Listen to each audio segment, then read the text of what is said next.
sebelum ke Korea. Jepang, Korea, Jepang.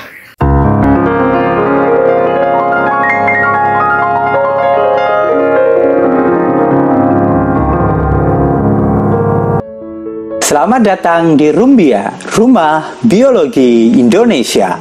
Rumah di mana kita belajar biologi bersama-sama.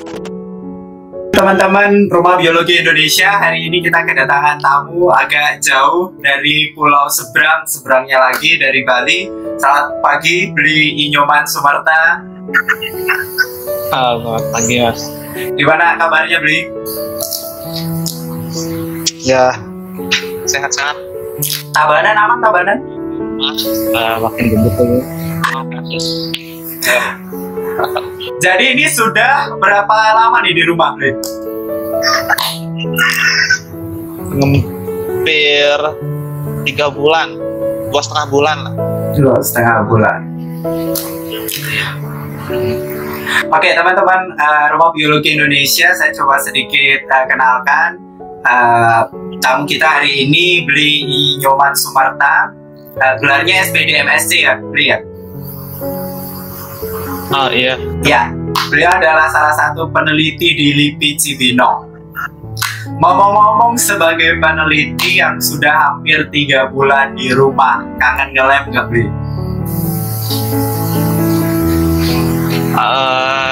Gimana ya? Kalau keadaan seperti ini, jadi malas nge-lab ini ya. Tapi ya kerjaan rutin, sebagai kerjaan inti saya setiap hari pasti kangen lah ya. Kerjaan lagi ngerjain microbe yang notabene-nya sekarang menjadi pandemi di dunia, jadi ada rasa ngeri-ngerinya sih kalau mau balik nge-lab. Tapi untuk mungkin tahun ini saya masih ngerjain lab ringnya aja sih. Ngomong-ngomong, Bli Sumarta ini di LIPI Cibinong di bagian apa, Bli? Saya peneliti di bidang mikrobiologi. Saat ini concernnya di yeast ke ragi-ragian, mengeksplor ragi yang ada di sini, semua wild maupun yang sudah banyak digunakan di makanan fermentasi Indonesia. Oke. Apa yang research for biology, penelitian biologinya. Di LIPI dari kapan ya, Bli ya? Saya sudah 5 tahun berjalan sekarang. Sejak tahun 2015, di pertama Februari sampai sekarang. Masuk ke LIPI langsung menekuni peragian, dunia ragi-ragian. Kebetulan pas itu, jujur saya nggak tahu mau ditempatin di mana. Saya punya basic mikrobiologinya, cuma pas nyampe di lab, saya disuguhkan istilahnya sesuatu yang baru sama senior saya, dan beliau cuma satu-satunya di lab itu, jadi harus ada penerusnya. Nggak mau, saya harus belajar lagi gimana cara isolasi, gimana cara identifikasi dan sebagainya. Ini sesuatu yang baru, tapi tetap di bidang mikrobiologi. Oke, waktu di kuliah S2, bidang yang ditekuni memang mikro memang. Sebenarnya kombinasi ya, lebih ke entomologinya, lebih banyak teorinya bidang entomologi tentang pest management. Tapi saya menggunakan Bacillus thuringiensis untuk mengatasi ulat kubis yang pada saat itu menjadi permasalahan di masyarakat di daerah Topeng, Magelang. Jadi masih ada linknya antara penelitian saya sebelumnya dengan sekarang. Dulu berarti bakteri ya, mainnya di bakteri, sekarang mainnya di ragi. Apa bedanya, Bli?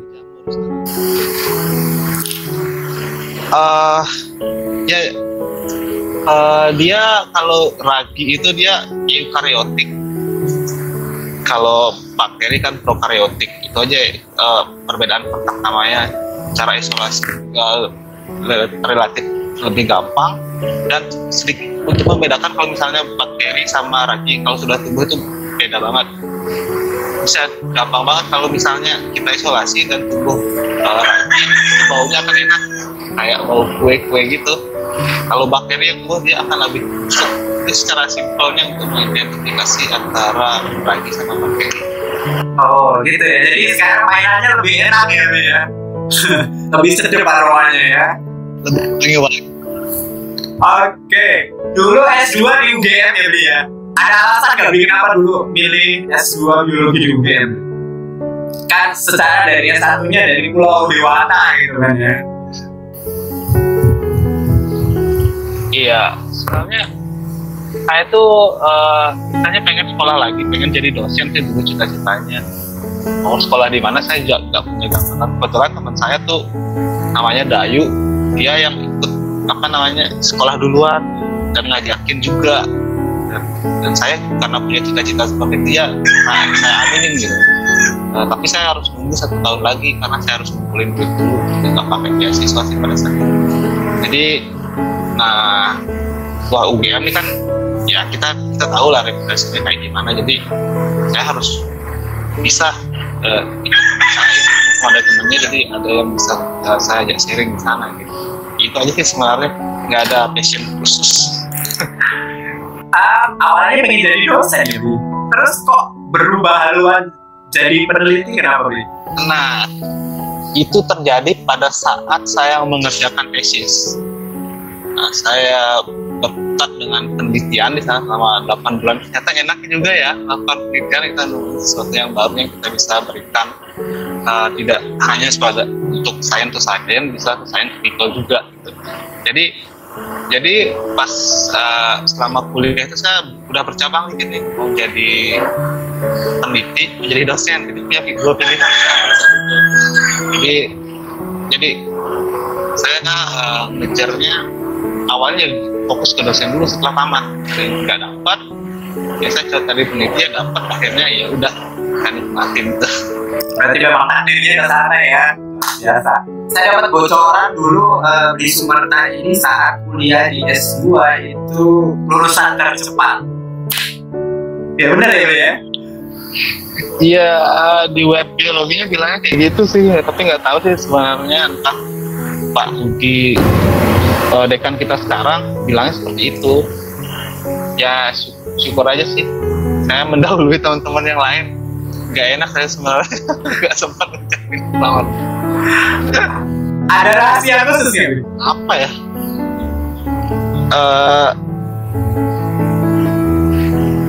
Ya sejauh ini yang dinilai sama supervisor saya, kita harus tekun aja sih.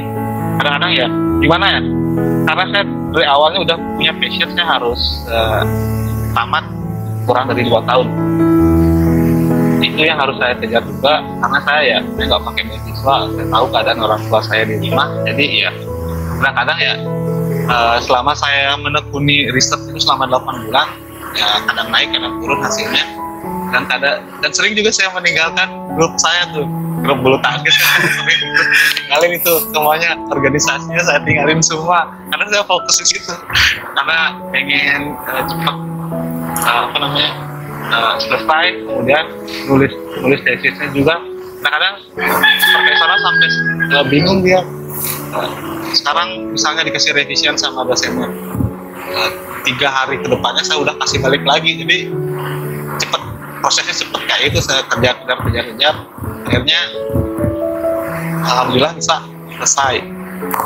Jadi emang fokus ya, biasa. Tahu karena ya fokus dan tekun aja.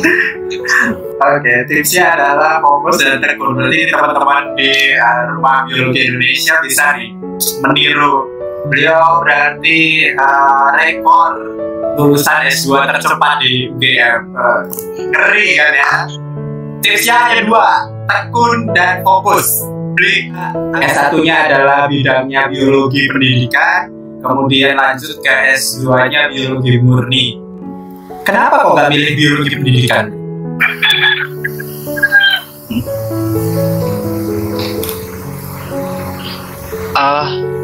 Ya awalnya sih, saya cerita dulu ya dari awal saya S1. Kenapa saya nyari S1? Karena dulu informasinya bahwa akan kekurangan banyak guru. Jadi saya udah ini saya realistis, saya ngambil itu. Dan akhirnya selama berjalan ternyata susah juga ya mendapatkan itu gitu. Ya, dan cita-cita saya jadi dosen, saya pikir di S1 saya udah dapat banyak kuliah pendidikan. Jadi sekarang menjadi cita-cita saya jadi dosen biologi itu, untuk meningkatkan kapasitas saya di ilmu biologi, saya harus ilmu murninya di S2 gitu. Nah, biar kuat saya ilmu murninya, dan saya udah dapat ilmu pendidikannya di S1, jadi komplit jadinya ceritanya gitu. Kalau itu udah komplit, jadi saya udah siap jadi dosen. Setelah saya tamat itu sih bayangan saya pada saat itu. Oke, jadi terus biasanya ya peneliti di LIPI itu kan memang basicnya dari S1 itu SSI ya, dari murni ya. Pertanyaan saya, kok berani-beraninya di Sumerta itu mendaftar di LIPI sebagai peneliti dengan bekal SPD MSc?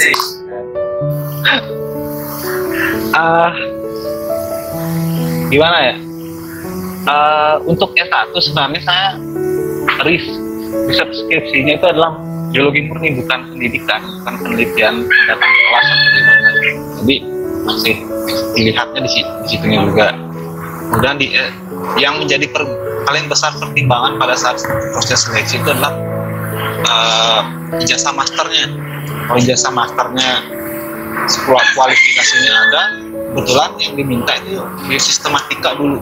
Saya ditempatkan di lab taksonomi yang ada biosistematika, yang pas di ijazah saya ternyata ada biosistematika di situ. Itu yang menjadi poin plus untuk saya direkrut pada saat segi istilahnya kapasitas di background pendidikannya. Oke. Jadi saya coba ikutnya ajuin aja karena saya kongruent biologi walaupun di dalamnya ada pendidikan. Oke. Meskipun S1 pendidikan tapi memang skripsinya murni ya kalau itu ya.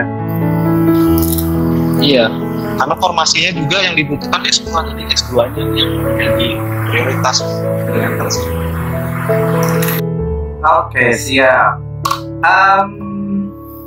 Kenapa sih Bli kok suka dengan mikrobi? Saya dari S1 emang benar-benar suka mikro, walaupun di S1 tidak banyak dapat praktikalnya karena ya keterbatasan alat dan lain sebagainya. Di S2 itu saya emang sedikit mendalami, walaupun saya nggak pada zaman dulu tuh nggak suka molekulernya, tapi sekarang saya harus berkecimpung ke molekuler juga.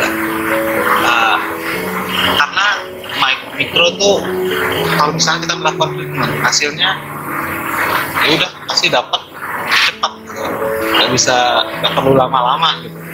Jadi untuk risetnya nggak perlu membutuhkan waktu 2-3 tahun, kita udah dapat hasilnya. Itu aja sebenarnya untuk bagian riset, kita 3 hari, 1 minggu kita udah dapat hasilnya, gambaran hasilnya. Walaupun kita harus mengulang beberapa kali, tapi tetap lebih cepat dibandingkan dengan riset perlakuan yang ada di tanaman, di hewan.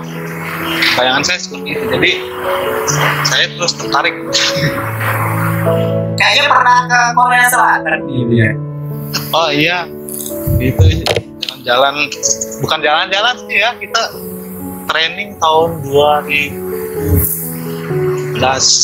Oke, 2017 training. Itu ditugaskan dari LIPI. Secara administrasi ya, tapi kan soalnya saya yang apply di sana, karena di sana ada pelatihan taksonomi, identifikasi mikroorganisme yang antara kerjasama antara kultur koleksi Indonesia dengan Korea, atau kultur koleksi yang ada di Asia. Kita kerjasama, kebetulan dia setiap tahun ada mengadakan pelatihan itu taksonomi, gimana cara identifikasi mikroorganisme, gimana cara mencari jenis baru dan lain sebagainya.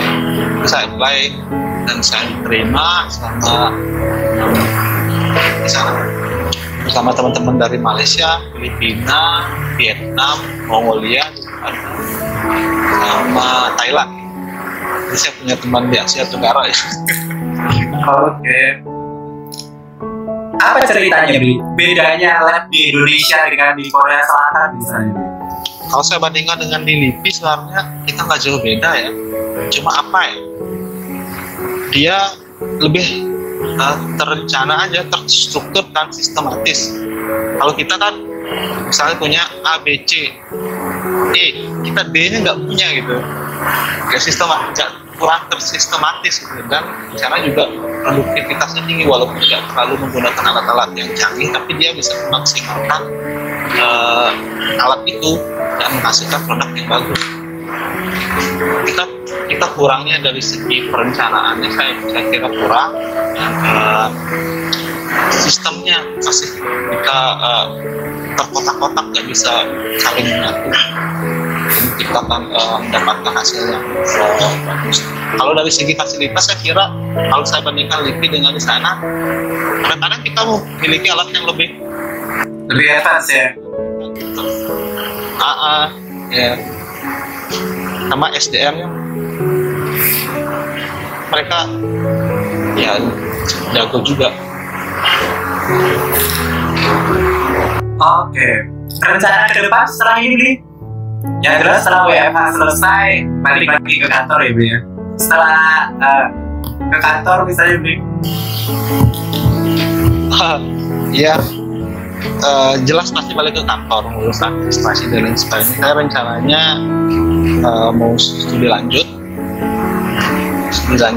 Harusnya saya bulan depan ini harusnya berangkat studi lanjutnya, tapi karena pandemi ini jadi pending sampai tahun depan, awal depan. Oke. Di mana, Bli? Apa masih rahasia nih? Udah sih, tinggal ini aja di The University of Melbourne rencananya. Oke, di Melbourne. Tapi masih berbau dengan mikro lagi nih, Bli? Masih saya bukan bergerak sih, mau riset di wine Indonesia, tuak. Oh, siap. Jadi kenapa dia di agriculture, karena ke situ ya? Tapi masih ada jalur mikronya di situ ya? Pasti ada mikronya. Kenapa kok mengambil tema tuak? Apa ya? Wine di Indonesia, tuak di Indonesia itu belum banyak dieksplor sebenarnya, dan sebenarnya bisa menjadi banyak potensi. Seperti saya contohin kayak di NTT dan di Bali kan sekarang udah dilegalkan, dalam artian untuk upacara maupun untuk turisme gitu.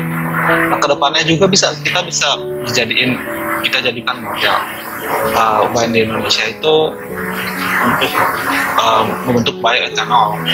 Karena apa ya, kita mendapatkan wine dari gula aren itu secara natural, tapi dia menghasilkan alkohol yang tinggi. Itu kenapa bisa seperti itu? Belum banyak yang mengeksplor dalamnya. Apa sih yang terjadi? Emang sih ada mikroorganisme, tapi kayak gimana sih dia berinteraksi, kayak gimana sih dia saling membantu antara komunitas mikroorganisme yang ada di dalam menghasilkan alkohol yang tinggi gitu. Itu belum banyak yang tahu. Dan taste kayak gimana kalau kita mau bikin untuk minuman, kalau kita bikin untuk makanan, kalau kita bikin untuk bioethanol, kayak gimana sih kita bisa bikin modelnya nanti gitu. Kayak gitu sih soalnya di Papua, di Maluku, lebih banyak di Indonesia banyak dengan nama-nama yang berbeda dan rasa-rasa yang berbeda, tapi dia konsentrasi alkoholnya tinggi banget gitu. Itu bisa kita jadiin model untuk ya kalau kita bayangkan lebih jauh bioenergi. Beasiswa berarti, Bli? Iya, kebetulan saya dapat beasiswa dari AAS tahun 2019. Saya apply, dapat S3. Kemarin pas saya baru selesai istilahnya kursus bahasa Inggrisnya, dan kemudian saya balik ke Bali dan ada pandemi ini dan saya WFH, jadi nyambung. Saya nggak pernah ke kantor hampir 8 bulan nggak pernah ke kantor. Mantap. Mungkin bisa juga dibagikan gimana triknya biar dapat AAS, Bli? Apa ya? Sebenarnya kita siapin isi aja sih sebenarnya. Yang pertama kita harus punya kontak supervisor. Kita harus cari-cari supervisor, siapa yang mau menerima. at least kita punya namanya dulu, udah pernah komunikasi sebagai syarat bahwa kita untuk mengajukan aplikasi, walaupun kalau nanti udah diterima sebagai awardee, itu kita bisa ganti-ganti lagi nanti. At least kita punya bekalnya itu bahwa kita punya aplikasi. Dan kita harus perkuat DC-nya juga. Apa sih keunggulan dirimu? Atau apa sih yang berbeda kamu dengan yang lain sehingga layak untuk mendapatkan beasiswa PAS? Itu sih yang utama. DC-nya itu yang paling kuat, sama kita harus nyiapin riset proposal. Ya. Standar-standar biasa ya kita harus diberikannya di atas 3, ada yang istilahnya menjadi concernnya bisa lebih mudah juga ditekannya. Berarti rencana Januari berangkat. Kalau semua akan sudah normal kembali, Januari berangkat. Iya, mudah-mudahan. Siap. Semoga lancar semua rencananya, agendanya. Mungkin pesan lah buat teman-teman yang saat ini sedang bergelut di dunia biologi atau ingin bergelut di dunia biologi. Apa yang bisa disampaikan di Sumarta untuk teman-teman kita yang sedang menikmati video ini? Apa ya? Lakukan apa yang kamu senangi, apa yang kamu concern kamu sangat tertarik sama biologi, pelajari dengan sungguh-sungguh. Yang karena tahu ya, kita pasti akan berhadapan dengan sesuatu yang kayak gini, pandemi penyakit, COVID dan lain sebagainya. Kita jadi bisa lebih aware terhadap kita udah paham tentang ini biologi, makanya kita harus mencintai dan lain sebagainya. Dan ya kalau seperti yang saya sampaikan di awal itu ya, kita harus kalau mau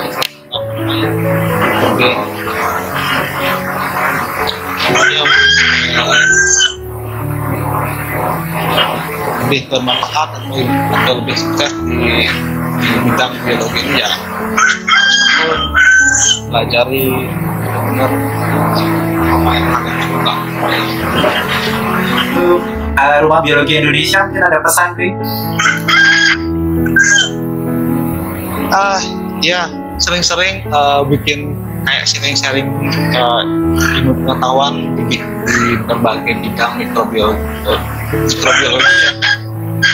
Kita boleh nggak tentang di berbagai bidang biologi dan cendekia yang sudah sekolah,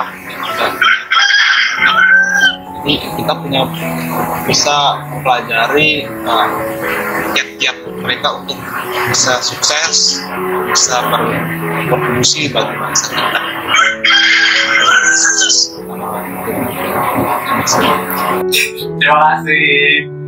Terima kasih juga sudah hadir di perbincangan seru kita di Rumah Biologi Indonesia. Semoga pandemi ini segera berakhir dan segera berangkat ke Australia untuk S3-nya. Pun semoga lancar S3-nya dan kembali lagi ke Indonesia untuk berkontribusi bagi bangsa dan negara. Terima kasih Bli Nyoman Sumarta. Kepada sahabat-sahabat Rumah Biologi Indonesia, terima kasih telah berkunjung ke Rumah Biologi Indonesia. Sampai jumpa di episode-episode selanjutnya. Jangan lupa tinggalkan like, komen, dan sebarkan video-video ini kepada orang-orang yang memerlukan informasi terkait ini. Jangan lupa subscribe. Terima kasih.